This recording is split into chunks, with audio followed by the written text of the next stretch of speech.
Finding life a bit complex? Confusing? Aware that your old strategies aren't working? Why not ask Pam and Marilyn? This is the Irreverent Therapists, and we're here to add some clarity, humor, and a bit of what might be considered blasphemy to your day.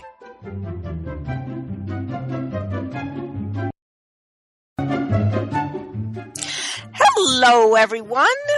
I'm Marilyn Bradford with the Irreverent Therapists, joined by my partner in crime, Pam Hodling. Hi, Pam.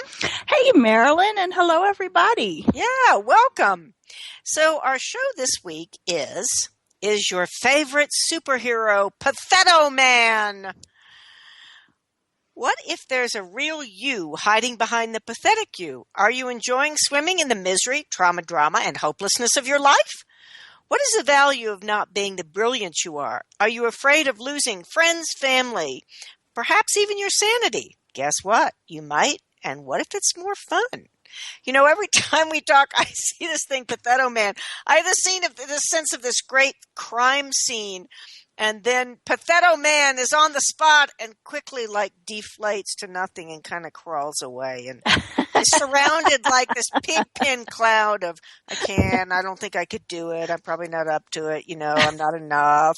Well, that's wonderful, because I was going to say, Marilyn, tell us where Patheto-man came from. Because I know you're the one who came up with that. I did.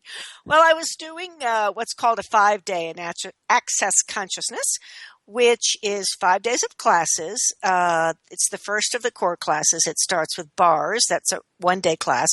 And then foundation, which is 2 days, and level 1, which is 2 days.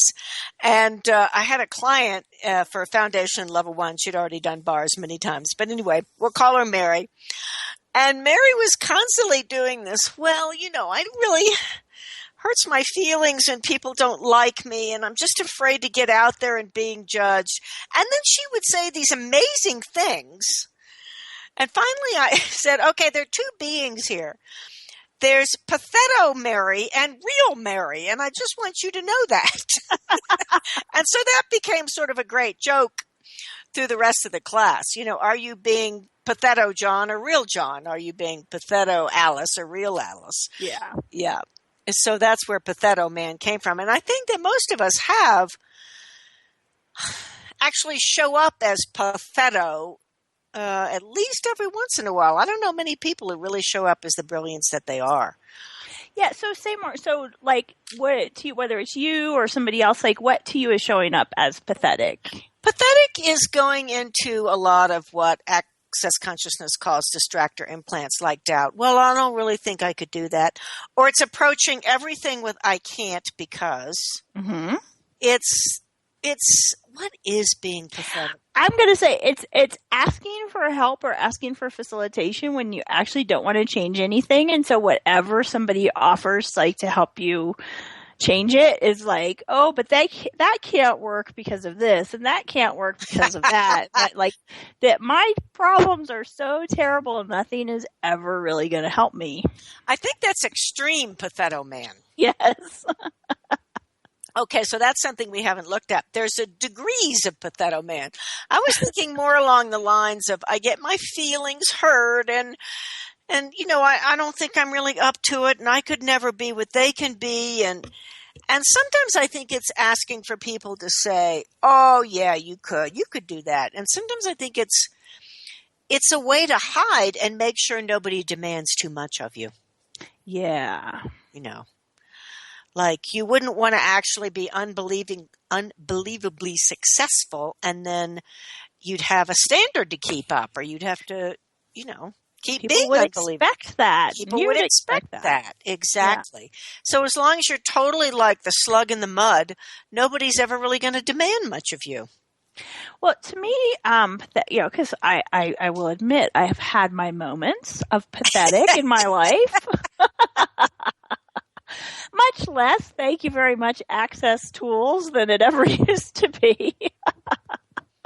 But to me, pathetic is if I'm going to pathetic, it's I'm buying that the problems are real. What? You better stop right there. Yes.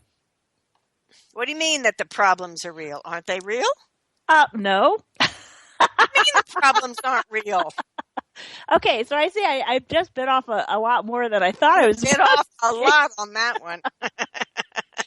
Okay, so first let me finish my thought, which is that when I'm being pathetic, I'm buying all these problems as real. I'm feeling that I'm at the effect of everything that I've decided is a problem, and that I can't do anything about it. It's like a whole package altogether. Right, kid. It's the Patheto package. It's the Patheto package. For $19.99, the Patheto package. But wait, there's more. You can get 2 Patheto packages for just $1 more, and you can give one to your spouse. Act now to get the special. Right, exactly. So back to what I was saying about buying the problems is real. We could just do the whole show on that. So let me. But I think it's actually crucial to talking about Patheto. Oh yeah. So say I'm just trying to think of a real life situation. So my daughter, who just entered 7th grade, she's doing pathetic. She is doing so pathetic. Is she now? Well, here could be another example, a real live example. Tell us how she's doing pathetic. Okay, so she is constantly in her head judging herself that whatever she's doing isn't good enough, that even though she's getting really good grades and her teachers are saying things to her about how great she's doing, in her mind it's not enough. It's not good enough. She could do better. She's wrong. And she's feeling anxious all the time. Mm-hmm. Okay? So now, from an access perspective, doubt, fear, shame, like all of that is distractor implants, and you can do clearings and clear it, and then it's not there. Right? So she's buying the problem is real. She's judging herself and judging that this is really true about herself. And, when I said, like, people want to try to help you and no matter what they say, it won't work. She's holding on to it. That's coming from my own personal life experience in the last couple of days. Because at one point her dad and her therapist and I, we were all, just like asking her questions and inviting her to look at things a little differently, and she would not do it. She was hanging on to that trauma drama for all her life. And there's a subtle change. It's not so, it's a small, easy choice that seems like a subtle change that actually changes everything. So, and the way I'll describe this, it's like, say I'm facing one direction. Uh-huh. If I turn just 1 or 2 degrees, right, that doesn't seem like much of a change. Right. But if you go a mile out, that 1 or 2 degrees a mile out a little bit different direction is huge. Oh, that's awesome, Pam. Yeah. Yeah. And so it's like, if you start asking yourself questions like, well, is this actually true? Am I not smart? Am I not doing well enough? Or is there something else here that I'm aware of? Just though asking those questions starts to change that degree and starts to create something different. When you're doing pathetic, you're so buying everything as this is the way it is, so there's nothing I can do about it. Oh, you just said something really crucial there. There's nothing, Patheto-man is the victim. Yes. There's nothing I can do about it, makes me the victim. Yeah.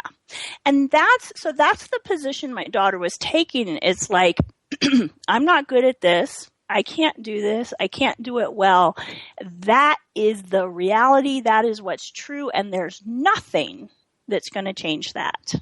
Wow. Now, on the other hand, there's other times, this is what I love about kids her age, is they change so much so quickly.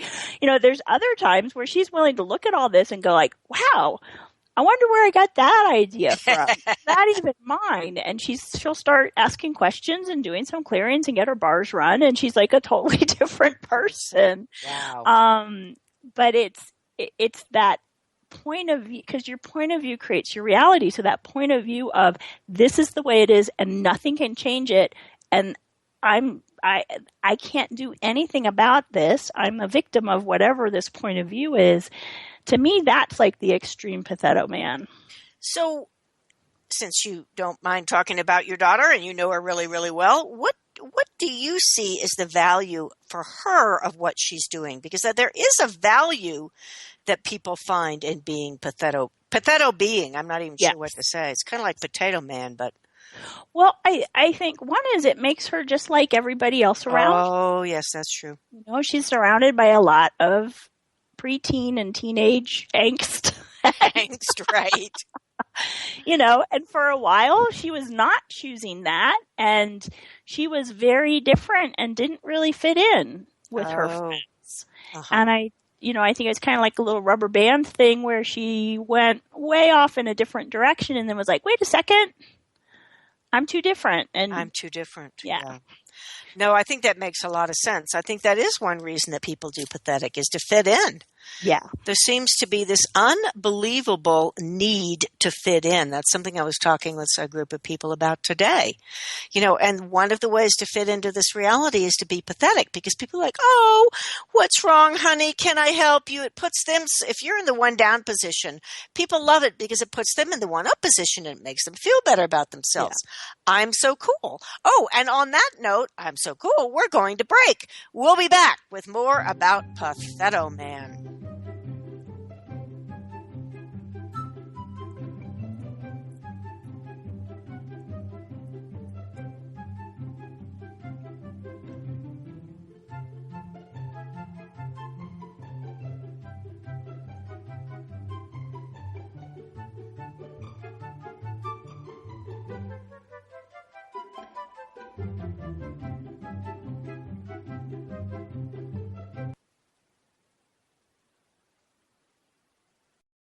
Bringing you the best of the conscious minds in the world.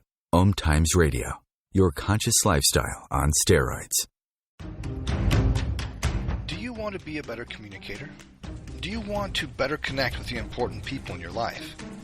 Do you want to enrich your relationships? If so, join me, Matthew Cooper, on the Positive Control System Show every Wednesday evening at 11 o'clock p.m. Eastern Standard Time on OMTimes Radio. I'll meet you there. Host your show on IOM-FM, the radio network of OMTimes Media, one of the more recognized brand names in the conscious community, and is backed by the extensive marketing reach of OMTimes. Hosting a show on IOM-FM immediately connects you with our extensive dedicated community. Simone Milicis would like you to know that business can be fun, which is why she wrote the book, Joy of Business. What if you could have the joy of business rather than the stress and struggle? Most of the time, the only thing stopping you from a thriving business is you. In the Joy of Business book, Simone gives you access consciousness tools and pragmatic ways to get out of your own way and to create the business, life, and living you know is possible and beyond what this reality says is achievable. Business is joy. It's creation. It's generative. It can be the adventure of living. You can purchase your copy of the book through Amazon or Joy of Business website, www.accessjoyofbusiness.com. If you remember living fearlessly, joyfully, and in a world filled with adventure, happiness, pleasure, and unbridled living, then this show is for you. Join me, Dame Nicole Brandon, as I bring you the world's top experts in wealth, creativity, flow, seat-edging technology, space, wellness, health, love, lust, and passion, all merging together each week here at the Hub of Happiness. Mondays at 6 p.m. Pacific Time and 9 p.m. Eastern Time on Passionate Living, where you can ride on the magic carpet ride of living and learn how to lead a passionately wild, exciting, and outrageously amazing life. The future of Internet radio is here. OMTimes Radio. IOM-FM. Hey, welcome back, everyone, to the Irreverent Therapists with myself, Marilyn Bradford, and my co-host, Pam Hodling, and we're talking about the choice to be Patheto-man, the superhero. And if you'd like to comment or send us a question, you can do so on our Facebook page, which is the Irreverent Therapists. And we were saying something about being cool. Oh, yeah. When you're doing pathetic, you make other people feel really cool and important and all of that because you need their help and you're less than they are. And I actually, as a kid, well, not even as a kid, as a young adult, I created my friendships that way because I figured as long as I was doing pathetic and they were greater than I was, then they'd want me as their friend, which is in and of itself pretty pathetic. But that's what I did till I figured out otherwise. Well, and you were asking, like, when I was talking about my daughter, what do I think she gets out of being so pathetic? And I didn't say it, the first thing I talked about was fitting in with her friends, but I think it's a wonderful tool for manipulation. Yes. Yeah, well, just if she's not happy with what's going on, she can go all pathetic and, her dad and I can kick right into, oh, what's wrong? Let us take care of you. Now, for me, it works so well because I have enough access tools in my toolkit that I don't, like I was saying earlier, I don't buy the problem as real. It's and this is another way of talking about that, of not buying the problem as real. I'm aware she's an amazing, infinite being who's making a choice. Yes. And she's, she has tools available to her. She's choosing to go to pathetic rather than choosing something different. And I've seen her choose both. And I know it's possible for her.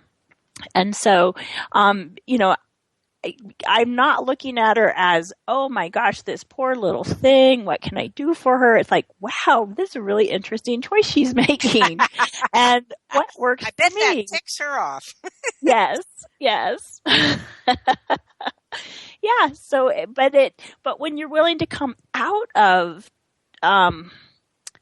taking the problem as real and true, and this is, really exists, and I'm at the effect of it, it's like then you have choice on, how would I like to address this? How would I like to interact with this person? What works for me here? Whereas if you're buying the whole thing as real, then you're kind of stuck with no choice.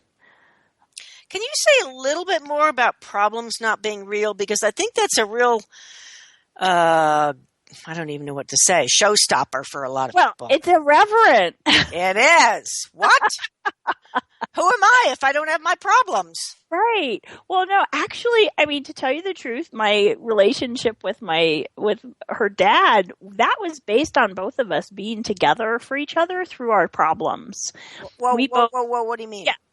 What do I mean? So when I met him, he had a very traumatic experience with someone in his family being killed.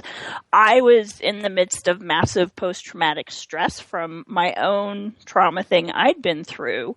And so we were really good at being there for each other in all the pain, all the processing through our experiences, and basically both being pretty pathetic. So people bond through their creation of problems. Yes. And then once we kind of both got to where there wasn't so much of a problem, it was like, well, now who are we with each other? Because we don't have any problem to solve or help each other with. And so, and that, we had to totally change the dynamic of who we were with each other. But so, okay, I'm still trying to get back to the, how do I talk about the problem isn't real? It's, okay, so say my car breaks down, right? The fact is my car's engine is not working. I'm at the side of the road and I have some choices to make. Am I going to walk till I can get to a phone? Do I have my cell phone with me and I have reception and I can call for a tow truck? But it's actually not a problem unless I decide it's a problem. So in other words, it's it's our conclusions and decisions that create the problem. So you could actually go, how fun could this be? I wonder what amazing things will show up. But what most of us do if our car breaks down is go, oh, this is terrible. I'm going to miss my appointment. That's horrible. It's probably going to cost me all this money. This is happening to me again. Why do bad things happen to me all the time? I'm going to pocket pod that one. Yeah. And something like a car breaking down, that's a kind of a neutral thing, right? We've all had that happen. But say someone dies suddenly, right? Mm-hmm. It's actually the same thing. I mean, there's whatever emotions come up for you. There might be grief. There's whatever is. Mm-hmm. But then there's also the meaning that we put on top of it. Oh, they died too young, or I'm never going to be able to live without that. Like, there's all these things that are actually just our points of view and our decisions and our conclusions about things, which it's like it makes another layer of suffering on top of whatever actually is there. Well, and I think there's two things that came up for me when you were talking about that. One is, if you're truly being the gift you are, if you're truly being all of you, and someone dies suddenly, I mean, there may be enormous grief, but there's not going to be, I can't live without you. That comes from not being you. That comes from making the other person responsible for your life and your happiness. Yeah. So that's one thing. And now if my brain hasn't left the station, I'll see if I can remember what the other one was. You mean you're trying to have two thoughts at once? I know. It's like that's really a challenging situation, and I'm not sure. Oh, just that a lot of times being Patheto-man or Patheto-woman is actually a way to excuse you for not creating your life. I mean, I think we've both seen it as psychotherapists. I was abused when I was 5. And that's crushed my whole spirit, and I'll never be able to do anything. Or my father abandoned me when I was 3, and, I'll never get over it. Mm-hmm. So it's actually a way something that a lot of people use as an excuse, a justification for not actually just getting on with life. Yeah. Which is kind of too bad, really. It's a way out. It's a way out, yeah. For not having to really show up. Well, and, another thing that comes to me is it might be really comfortable. Like, say you grew up in a family and your parents tended to go to the pathetic reaction to things. It's like, that's what that's what you're familiar with, that's what you learn to do. And, I still remember, there was a class, I think you were at this class, Marilyn, where Gary Douglas, the founder of Access, he was talking about how we tend to go back to and keep choosing the crap, right? Yes. Like, okay, so imagine it's a really cold morning and you're walking barefoot and there's frost on the ground and you suddenly step into a nice fresh cow patty and it's warm and it's gushy. I forgot about that. And, and it's like, in a way, it's like, oh my gosh, this is kind of a relief from the cold, brittle ground. But the fact is, it's cow poo. Yeah. And then you're standing in this cow patty and your feet are all warm and everything and it's squishy, but you're like, it kind of smells. And you keep wanting to step out of it, but the ground's all cold. So you step back, you keep going to the familiar, even though it's a pile of crap. Yeah, exactly. And so in the same way, if you grew up around all these people doing pathetic and feeling that they don't have the ability to change things and have an influence on the world and stuff like that, it's like that's your comfort zone. And you might just keep going back to it because it's what you know and you know how to get what you want from that space. Yeah. Yeah, it's like never growing up. It's like it's almost like kids actually do require their parents, and they are dependent in many ways. I'm hungry. At 4, they're not going to go in there and cook a meal. But what we do, or what I think some people do is, that's when it's age appropriate. They just adopt that stance in life and never change it. Well, and I'd even add on to that, Marilyn, because I think if you talk to people who are parents, they know when their kids really distressed, really Yes. injured. And then there's all the times where they know it's just like, oh, come on, you're just really making a big deal out of this when it really isn't that big a deal. And you can tell, like, you know, there's a different cry when it's the real thing and versus, you know, like I'm standing in the mirror trying out new expressions for when I'm trying to have the most effect. Well, and I love that thing that Gary Douglas, the founder of Access, talks about. It was like when his kids would fall down, instead of going, oh my gosh, oh, you hurt, you know, which is what a lot of parents do, which actually increases the Patheto possibilities. He was like, hey, did you break the pavement? Which I just love. And they'd look at the pavement and go, no, okay. And they get up and be fine. And they get up and be fine. So I think many parents and much of the culture actually encourage people to do Patheto. Yeah. You know, well, because, yeah. I was going to say, I mean, we've talked about this where it's, if you're too happy and things are going too well, people don't know what to do with it. Whereas if you're like, oh my God, I can't believe the day I had yesterday, everybody knows how to relate to you and support you and be there for you in your misery. In your misery, right. Yeah. So I think there's a lot of reinforcement for being pathetic and not a lot of reinforcement for not being pathetic. Because, you know, the fact is, if you're out there creating your life and doing incredible things that you want to do, you get a lot of judgment.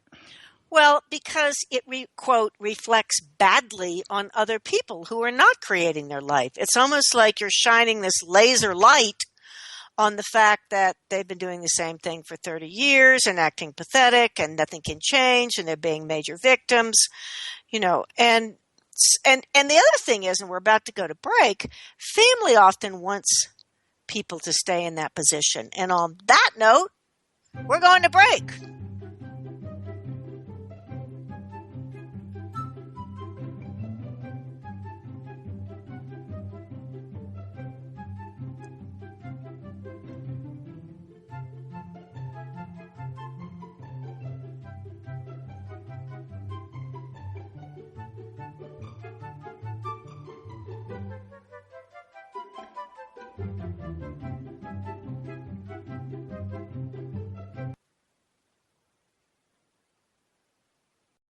Conscious media for conscious minds.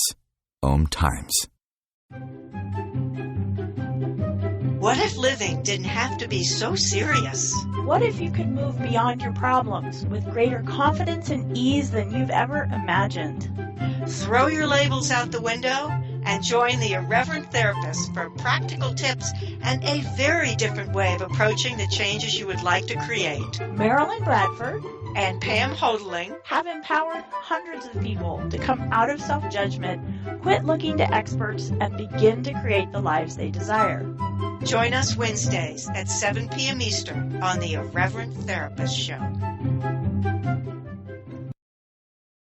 Being a radio host on IOM-FM allows you to build your show on a rich platform with the power of the internet to fulfill your outreach goals and connect with a very specialized and global online audience, unlimited by time and distance. OMTimes Radio will provide you with web relevance, a recognizable conscious brand, and with the standard of excellence that has accompanied every single OMTimes endeavor. Host your show with OMTimes Radio Network. As difficult as it is to believe, there are places in Africa where human traffickers sell albino children and their body parts for use in magic rituals. Humanity Healing International is actively working in Uganda to change this paradigm. The Albino Rescue Project finds albino children who are at risk and places them in safe schools and environments where they can learn and grow free from fear. To learn more or to sponsor a child, visit humanityhealing.org. Humanity Healing is where your heart is. Circle of Hearts Radio is a sanctuary on the airwaves. Join me, Grandmother Elia, in the circle on Sunday, 2 p.m. Eastern as I share information to both enlighten and nourish your soul. Connecting you with the best of the conscious minds in the world. OMTimes Radio. IOM-FM. Hey, welcome back, everyone. Marilyn Bradford with Pam Hodling talking about, is Patheto-man your favorite superhero? And right before we went to break, we were talking a little bit about family and the pressure to remain pathetic. Yeah. And I think that's huge. You know, when I was going back over our write-up, and it talked a little bit about losing friends, losing family, losing all of that. And that's actually a reality, because when you start creating your life and actually being the brilliance that you are, a lot of people don't want to be around you. They, what's wrong with you? How come you've changed? You're not the same old person. Nope, I'm not. I'm not doing Patheto-man anymore. Mm-hmm. So I think that that's something that people sense, maybe they haven't even put words to, but they're very aware when they stray just too far outside the box. There's all these admonitions, If you do this, beware of the consequences. Yeah. Well, actually, I was, years ago, I was working with a client, and, she was changing things. She was changing herself. She was changing her life. She was really coming out of being pathetic. Mm-hmm. And, one of her friends actually said to her, when I'm around you, I feel so bad about myself because I'm not choosing what you're choosing. Wow. Yeah. So I was impressed with the friend that she could actually identify that. Yeah, articulate it. Too. Yeah. Well, it didn't make it any easier for my client, but, and that when you were talking about family, what it makes me think of is one of the things we talk about in therapy is the identified patient. The identified a lot patient. of times the family will be, one person. Uh-huh. Oh, sorry. Did I cut out? You cut out just a little bit. So if you just say that again about the identified patient. Yeah, that in therapy we talk about, there's a concept called the identified patient, that in a family, a lot of times there'll be, one family member that all these symptoms show up in, that they're the one who's depressed or anxious or whatever. And it's like the family can be really comfortable having, we're all fine. It's just this person. Right. This person is the problem. And, and then when that person starts changing things, it disrupts the whole family dynamic. If they start coming out of being pathetic and start to create the life they would like to create and not be willing to have these problems, it's like then there's huge pressure from the family to keep that system going the way it has been. Absolutely. Huge pressure. I actually had a client, this was years and years and years ago, but she came in one day and she was so angry. And I said, what's up? And she said, you know what? You made me change so much. Now my marriage doesn't work. My life doesn't work. She quit therapy. It's like, wow, okay. But that's the stance a lot of people take. I mean, I think on another show I mentioned the fellow who came in because his wife and the other women who were living in this household had told him that his anger was a real problem. And so he was doing pathetic. And when I pointed out that he should be angry given the way he was treated, he just flipped. He's like, I didn't come in to hear that. I'm the one with the problem. So a lot of people actually really don't desire to give up being pathetic because their whole life will change and they don't want it to change. And the kingpin, the only thing that keeps it going the way it is them being pathetic. Well, and I mean, this might be a little bit off to the side on topic, but we don't do that, Pam. We're not allowed, but no. No, what it makes me think of is, okay, so what's going through my mind is there was a woman who had a son who was autistic, and she asked, it was either Gary or Dane, or both of them, Gary Douglas and Dane here, to work with her kid. And the Access tools actually can be a huge contribution in working with someone who's autistic. And I think we had Ann Maxwell on for a show that might have gone into that more earlier this summer. But basically, they worked with this kid in a way that really changed how the kid was showing up. And the mother came back and was like, put him back the way he was. Yes. I liked him pathetic. Because she knew how to deal with him and the way his quote problems were showing up. And when that started to change, she felt like, she was losing something that was working for her. So, I think so often, it's, the people, it's like this interaction between the people around us and the problems we have. And it's all this familiar, and people know what to do. They know what to expect. And when you start changing that all around, people can get very unhappy with that. Yeah, they can really freak out. And I think that's a lot of it, Pam. It's so interesting because life is about change. I mean, look at the seasons, look at animals, look at growing older. Mm-hmm. I really can't talk. Growing older and dying and all of that. And yet so many people will do anything to maintain the status quo. It's almost like this fingernails on a chalkboard kind of thing. No matter what it takes, we're going to stay the same. I'm not going to change this because, like you say, at least I know what this is. I know how to manage it. I know how to handle it. But it's, this is a weird thing to say, but I've been thinking about this for a while during this call is, we think about suicide as killing the body, but actually this whole sense of everything being the same no matter what. There's this destruction of the being that's a sort of a form of suicide. I will kill my being rather than leave the comfort of this cow patty, basically. Yes. Which is just a little bit crazy, but that's what we do. That's what we do. So, well, can I ask you another question? Yeah.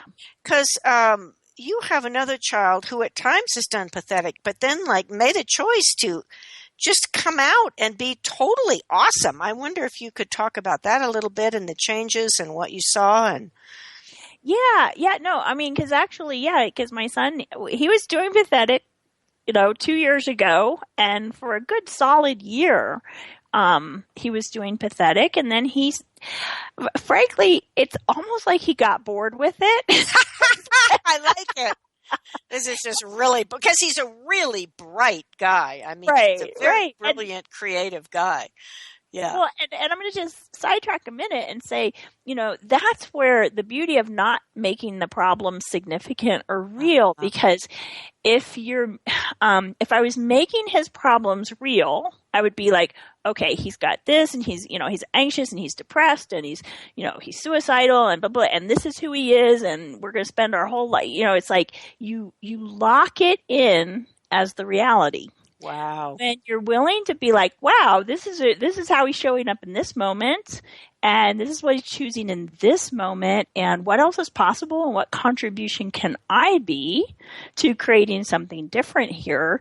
It's like then he's got the freedom to play with, and I'm using that word on purpose, to play with misery and, pathetic and victim, and he also has the freedom to play with possibility and empowerment and choosing to create. And so, it's like he was like, okay, I'm going to do this to the extreme. Uh-huh. And he's like, okay, done with that. Something else. But I just want to point out, Pam, what great parenting, because if you'd been in resistance and reaction, oh, my poor son, and it's just horrible, and maybe he has this, and we need to treat that, and basically you would have stuck him with that permanently.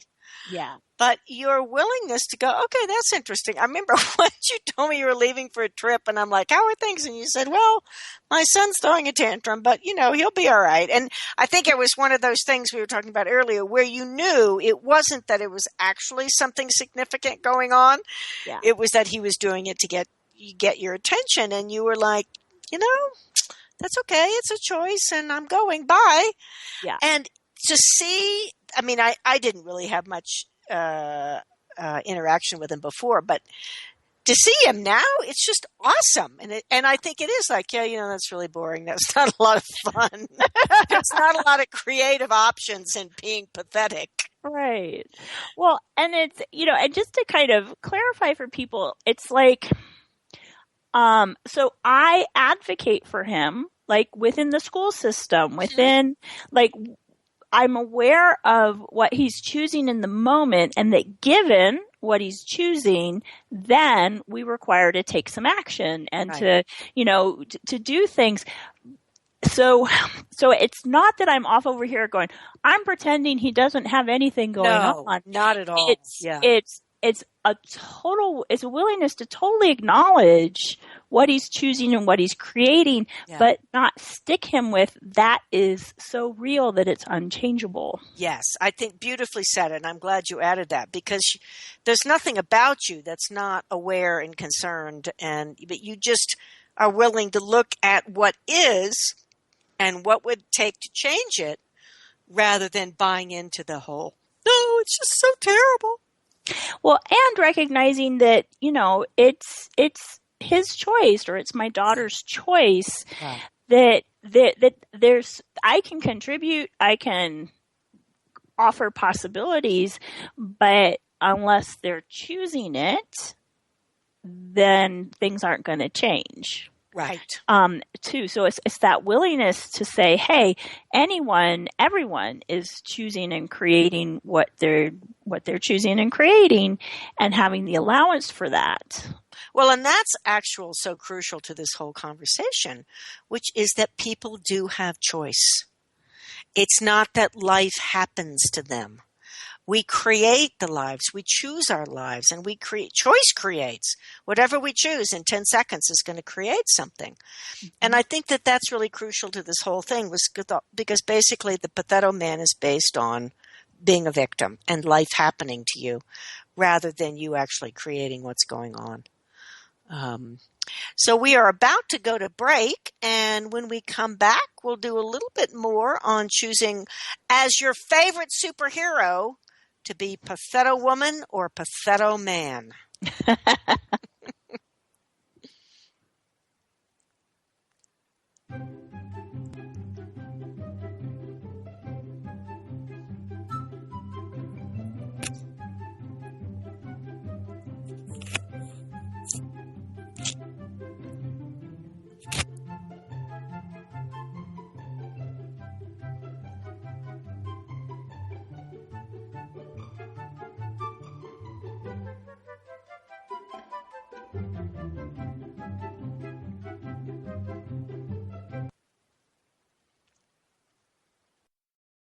Bringing you the best of the conscious minds in the world.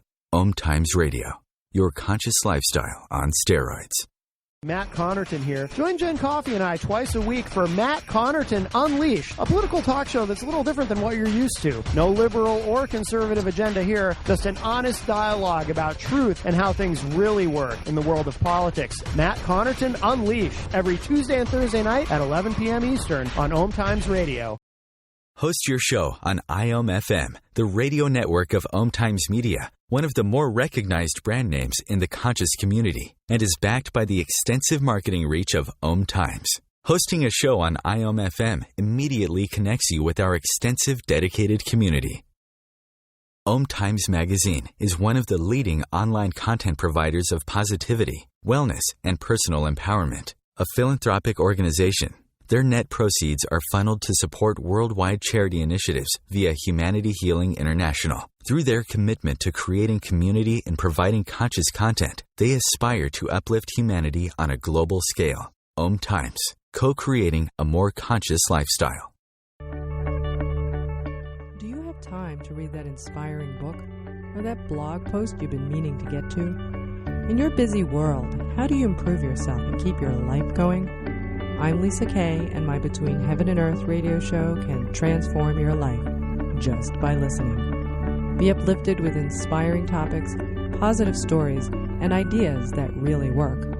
Between Heaven and Earth radio is conscious living for your soul, every Wednesday at 4 p.m. Eastern Time. The future of Internet radio is here. OMTimes Radio, IOM-FM.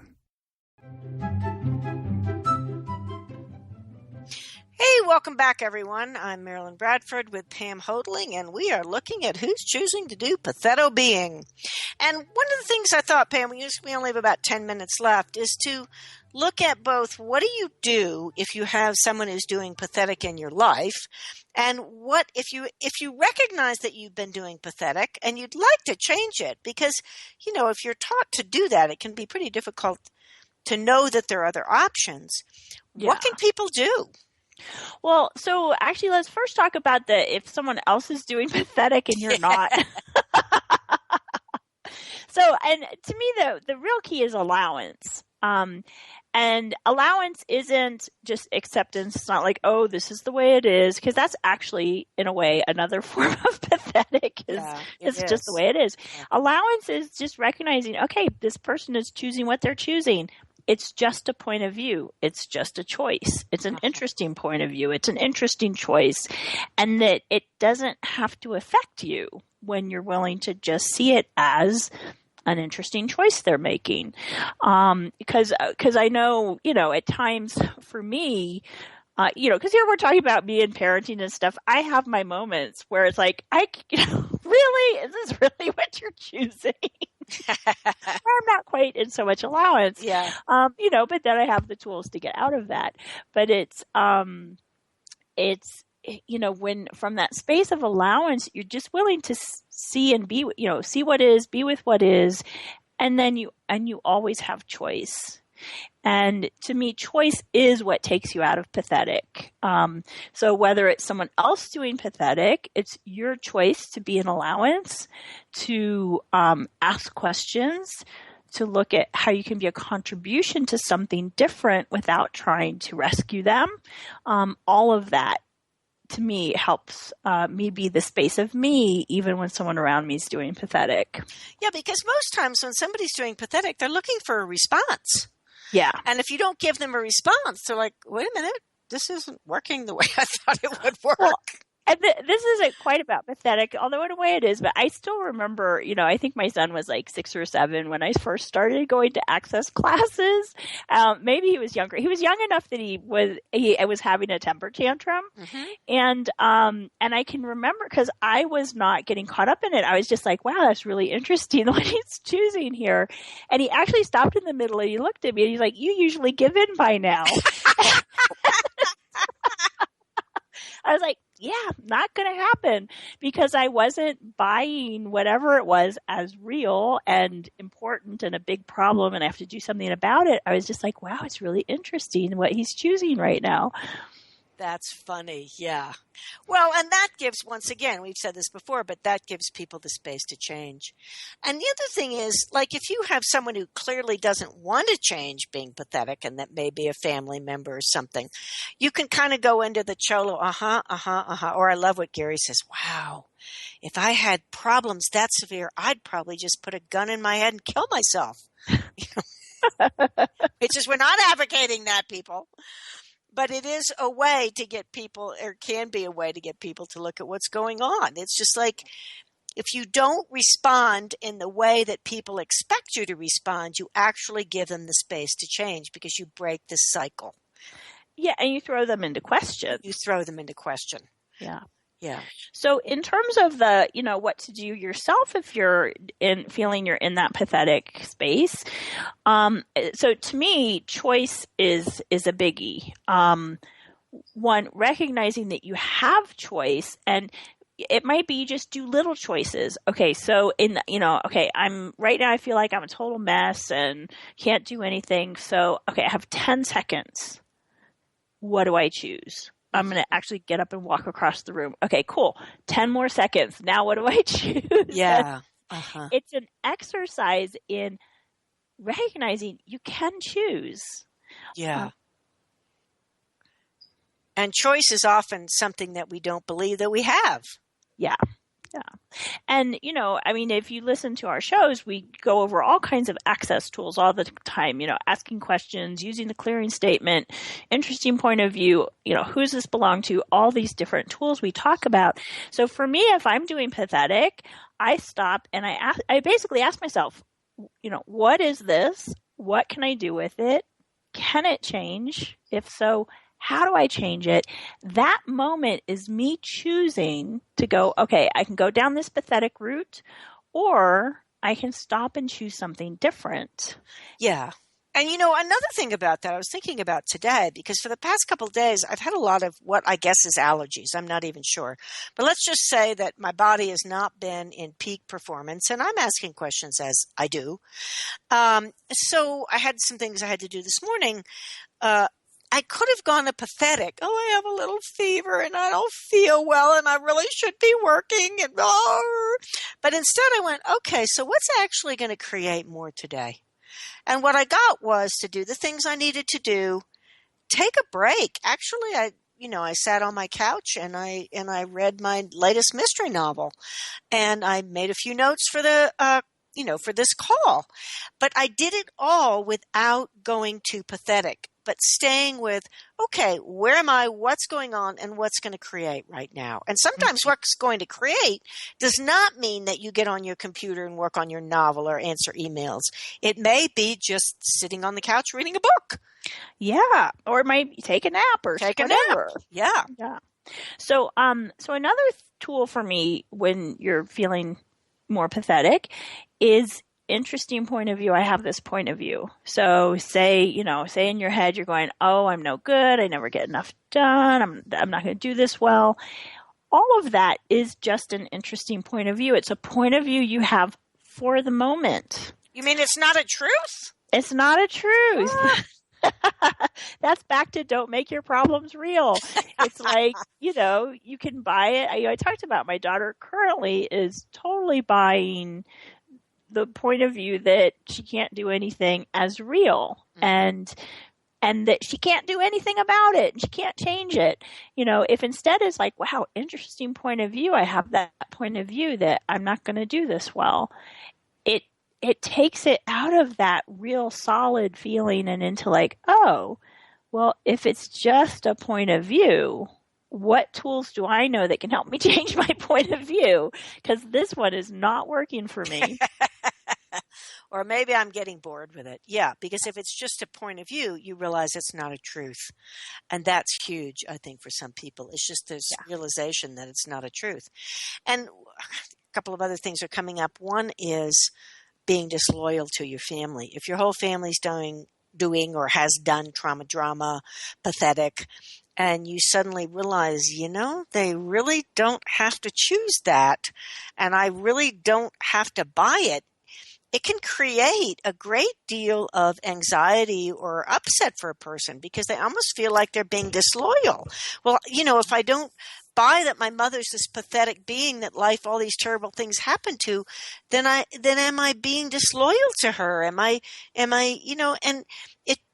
No, you're not being disloyal. You're looking at what is, and you can look at what she requires, and you can do it from a space of awareness rather than that space of aligning and agreeing and resisting and reacting, which is what a lot of us do.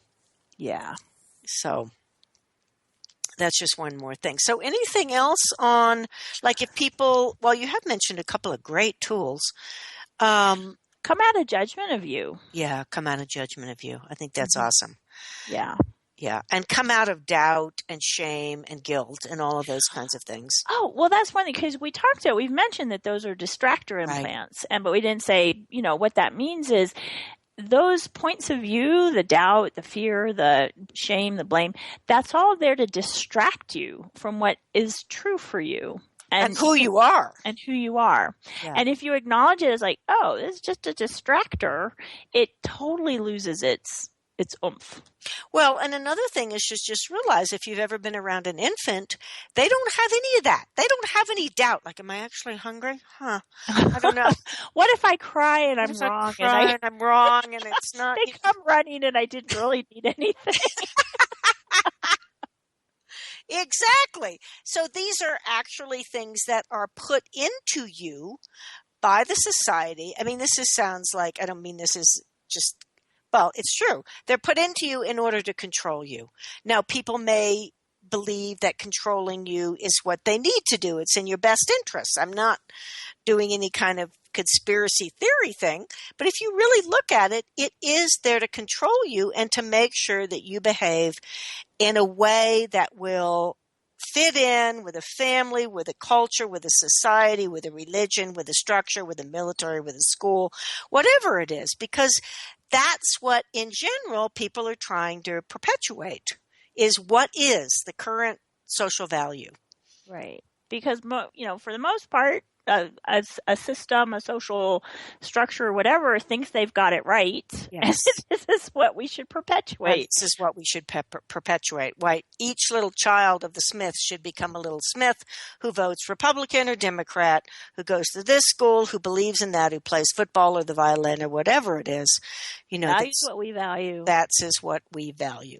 Okay, well, awesome, Pam. We're getting towards the end, and I just wanted to let people know two things. One, we do have a website, theirreverenttherapist.com. And two, our show next week is going to be, Are You Willing to Give Up Dominion Over All Things? And I know I came up with that title, and I was thinking a lot about the earth and a lot about what's creating some of the disharmony, and thinking about how many people believe that God gave them dominion over all things, which means they can just treat the earth and everything on it like it's not conscious, and they can throw their trash on it, which I guess I have a point of view about, but interesting point of view. I have that point of view. Anyway, join us next week, and thank you for being on the call with us or for listening, and have an absolutely fabulous week. Bye, everybody. Bye, everybody.